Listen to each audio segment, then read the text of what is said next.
미 연합감리교회 한인교회 전국총회 2021년 사순절 특별 새벽기도회 3월 27일 토요일 아침 말씀을 맡은 뉴욕 성서교회의 김종일 목사입니다.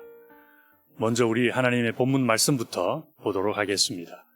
오늘 본문 말씀은 이사야서 63장 7절부터 14절까지 말씀입니다.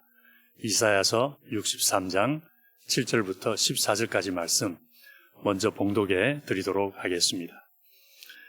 내가 여호와께서 우리에게 베푸신 모든 자비와 그 찬송을 말하며 그 긍휼을 따라 그 많은 자비를 따라 이스라엘 집에 베푸신 큰 은총을 말하리라. 여호와께서 말씀하시되 그들은 실로 나의 백성이요 거짓을 행치 아니하는 자녀라 하시고 그들의 구원자가 되사 그들의 모든 환난에 동참하사 자기 앞의 사자로 그들을 구원하시며 그 사랑과 그 긍휼로 그들을 구속하시고 옛적 모든 날에 그들을 드시며 안으셨으나 그들이 반역하여 주의 성신을 근심케 하였으므로 그가 돌이켜 그들의 대적이 되사 친히 그들을 치셨더니 백성이 옛적 모세의 날을 추억하여 가로되 백성과 양무리의 목자를 바다에서 올라오게 하신 자가 이제 어디 계시뇨? 그들 중에 성신을 두신 자가 이제 어디 계시뇨? 그 영광의 팔을 모세의 오른손과 함께 하시며 그 이름을 영영케 하려 하사 그들 앞에서 물로 갈라지게 하시고 그들을 기품으로 인도하시되 말이 광야의 행함과 같이 넘어지지 않게 하신 자가 이제 어디 계시뇨? 여호와의 신이 그들로 골짜기로 내려가는 가축같이 편히 쉬게 하셨도다. 주께서 이같이 주의 백성을 인도하사 이름을 영화롭게 하셨나이다 하였느니라. 아멘. 하나님께서는 이스라엘 백성을 애굽에서 인도하여 내셨을 때에 시내산에서 그들과 언약을 맺으셨습니다. 그런데 그 언약을 맺으실 때에 일방적으로 언약을 맺으신 것은 아니었고 이스라엘 백성들에게 조건을 제시하셨습니다. 만약 이스라엘 백성이 여호와를 하나님으로, 즉 주님으로 모시고 여호와의 말씀을 따라 순종하며 오직 여호와만을 그들의 신으로 모시면 그러면 여호와 하나님께서는 그들의 주가 되셔서 그들을 인도하시고 보호하시고 축복하시겠다라고 말씀을 하셨습니다.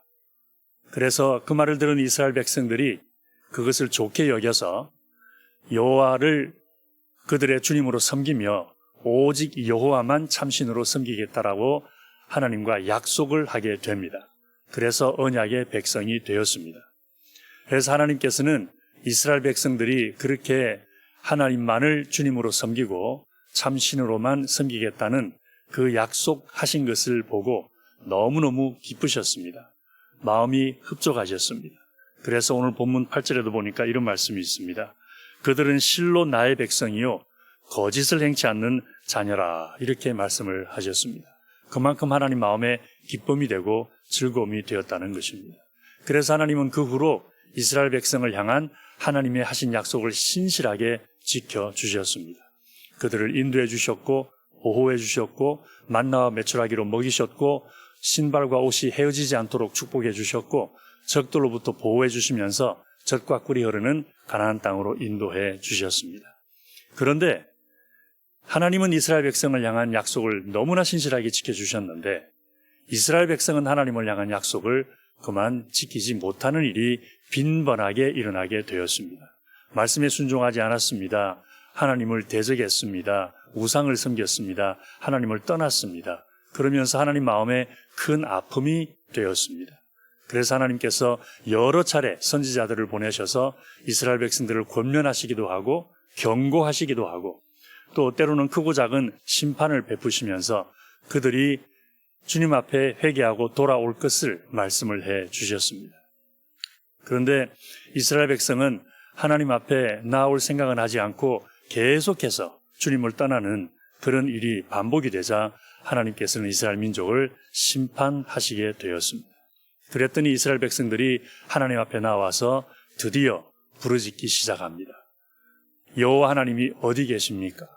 우리 조상들을 애굽에서 인도해내신 하나님은 지금 어디에 계십니까? 모세의 팔과 함께 하셨던 주님은 어디에 계십니까? 모세를 통해 홍해를 가르시면서까지 우리의 조상들을 구원해내신 그 능력의 하나님은 지금 어디에 계십니까? 우리에게 성신을 주셔서 우리를 통하여 당신의 영광을 나타내기를 원하셨던 그 여호와 하나님은 지금 어디에 계십니까? 라면서 주님 앞에 항변을 하고 있다라는 것입니다. 이렇게 이스라엘 민족이 하나님 앞에 나와서 부르짖으면서 주님이 어디 계시냐고 이렇게 항변하는 모습을 보면서 한 가지 좀 안타까움을 금할 수가 없습니다. 한편으로는 좀 답답하기도 한 일입니다. 왜냐하면은 하나님께 나와 간구하는 이스라엘 백성들은 하나님 앞에 회개하는 모습을 보이지 않고 있다라는 것입니다. 최소한 오늘 읽은 본문 안에서는 그렇습니다.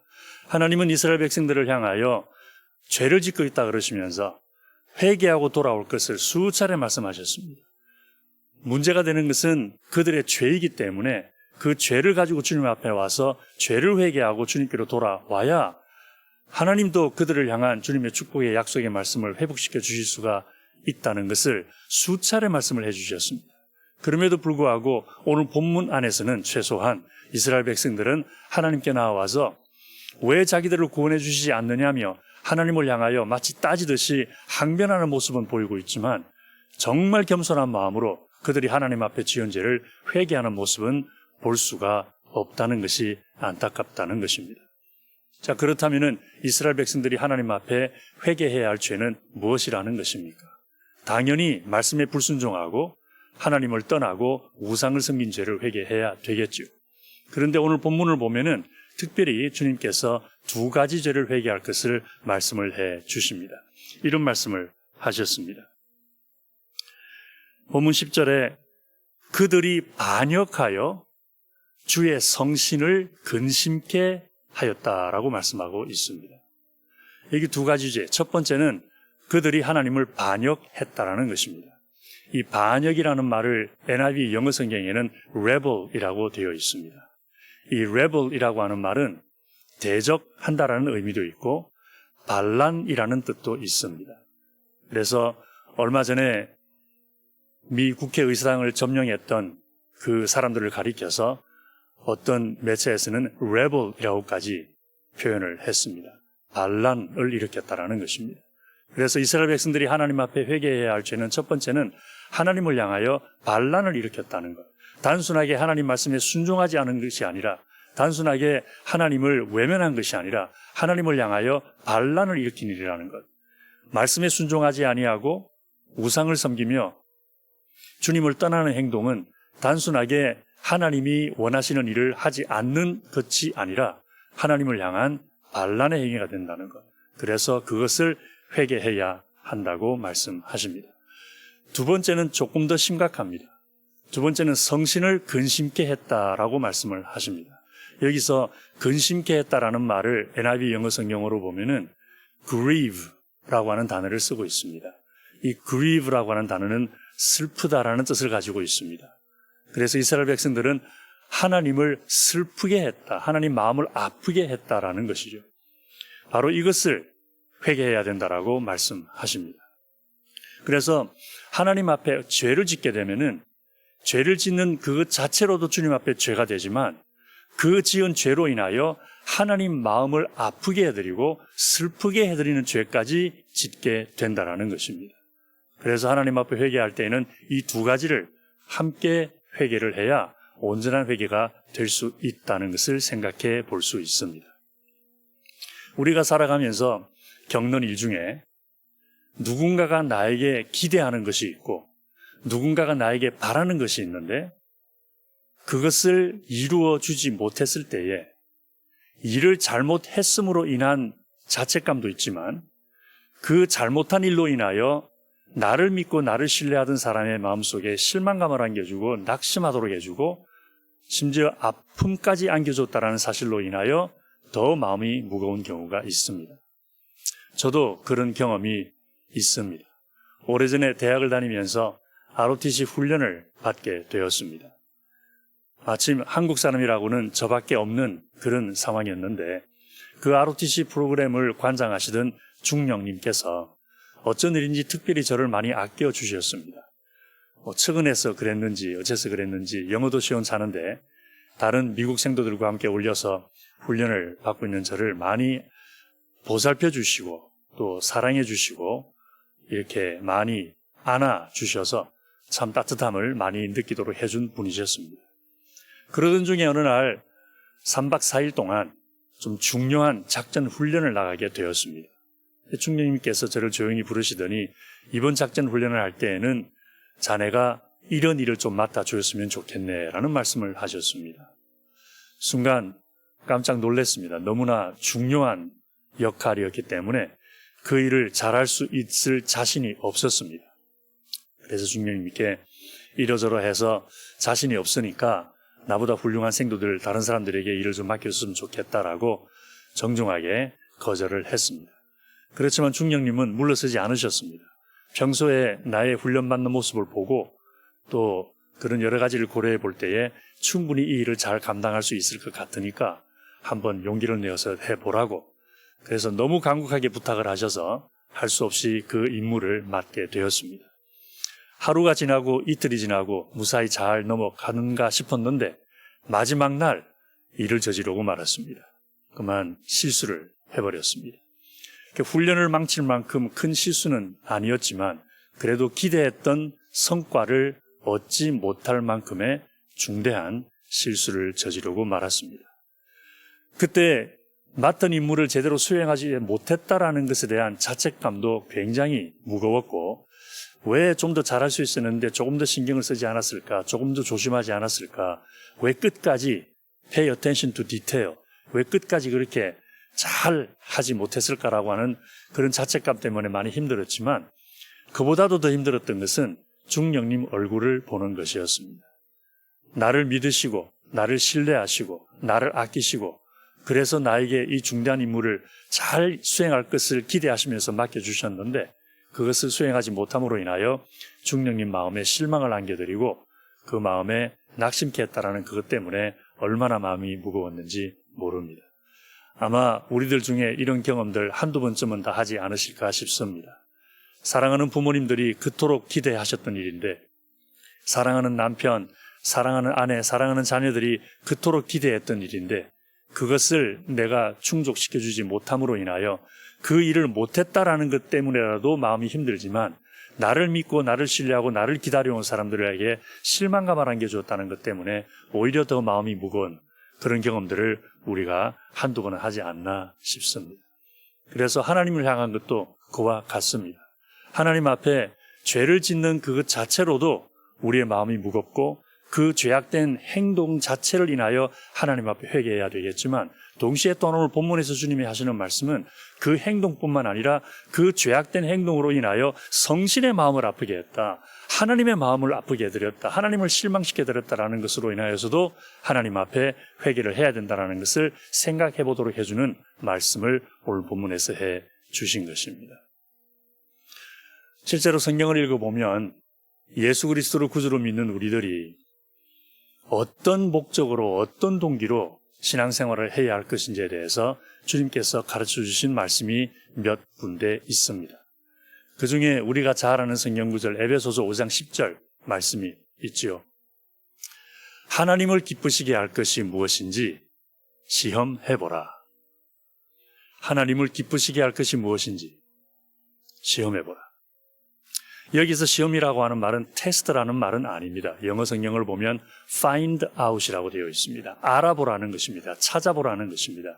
어떻게 하는 것이 하나님께 기쁨이 될 것인지, 이렇게 하는 것이 하나님께 더 기쁨이 될 것인가, 저렇게 하는 것이 하나님께 기쁨이 될 것인가 살펴보고 찾아보라는 것입니다. 성경 말씀을 읽으면서, 말씀을 공부하면서, 연구하면서 하나님은 무엇을 기뻐하시나, 어떻게 하는 것을 하나님이 더 기뻐하실까? 이런 상황에서, 이런 어려운 상황에서, 아니면 이렇게 아름다운 상황 속에서 내 마음가짐이 어떻게 해야 하나님이 기뻐하시고, 나의 말이 어떻게 되어야 하나님이 기뻐하실 것이고, 나의 행동이 어떻게 되어야 하나님이 기뻐하실 것인가라는 것을 자세히 살펴보고 하나님께 기쁨되는 대로 하라는 것을 말씀하고 있습니다.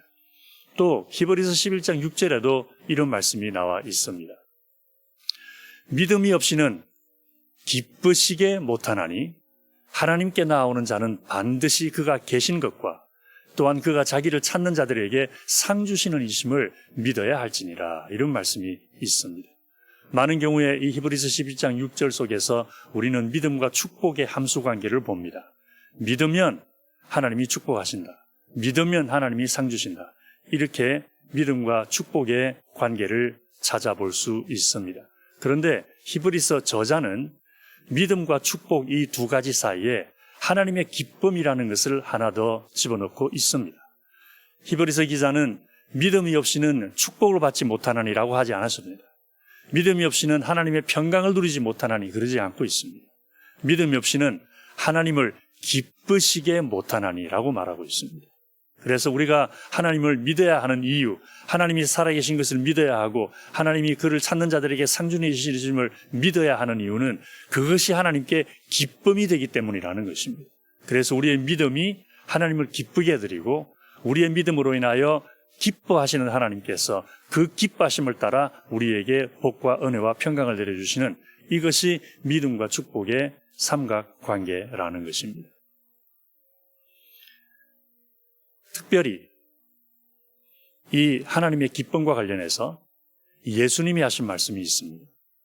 요한복음 8장 29절 말씀인데 이렇게 예수님이 친히 말씀해 주셨습니다. 나를 보내신 이가 나와 함께 계시도다. 내가 항상 그의 기뻐하시는 일을 행함으로 나를 혼자 두지 아니하셨느니라. 놀라운 말씀입니다. 예수님께서 이 땅에 오셔서 행하신 모든 일들, 십자가에 못 박혀 돌아가신 일들, 우리를 구원하시기 위하여 행하신 모든 일들, 이 일들을 우리 주님은 왜 그런 일을 하셨나라는 질문에 하시는 말씀이 하나님이 기뻐하시는 일이기 때문에 했다라고 말씀하십니다. 이 하늘 보좌를 버리고 이 땅에 오신 것부터 시작을 해서 이 세상 공생에 하시는 동안 겪었던 모든 어려운 일들, 십자가에 못 박히시기 전에 많은 모욕과 조롱과 멸시를 당하셨던 그 모든 일들, 그리고 십자가에 못 박혀 돌아가신 그 일까지 포함을 해서 내가 항상 하나님의 기뻐하시는 일을 행함으로 나를 혼자 두지 아니하셨느니라. 이런 놀라운 말씀을 들려주셨습니다. 우리의 신앙생활의 진정한 동기와 목적이 어디에 있어야 하는지를 잘 보여주는 말씀이라고 생각이 됩니다. 하나님의 기쁨, 하나님의 영광, 이것을 위해서 살아야 한다는 것입니다. 이제 다음 주면 고난주간이 시작이 됩니다. 우리 위에 이 땅에 오셔서 십자가를 지시기까지 모든 고통과 아픔을 감당하신 주님, 그리고 하나님의 기쁨을 위하여 십자가를 지신 주님, 그 주님을 본받아 다시 한번 하나님의 기쁨을 위하여 살겠다는 결단으로 고난주간을 맞이할 수 있게 되기를 바랍니다. 그래서 모든 일에 하나님의 기쁨을 위한 삶이 되어서 하나님께서 우리를 기뻐하심으로 결코 홀로 두지 아니하시고 우리와 늘 함께 하시는 그러한 복과 은혜가 우리의 삶 속에 넘치도록 이 말씀 붙잡고 오늘도 승리하게 되기를 주의 이름으로 축원합니다.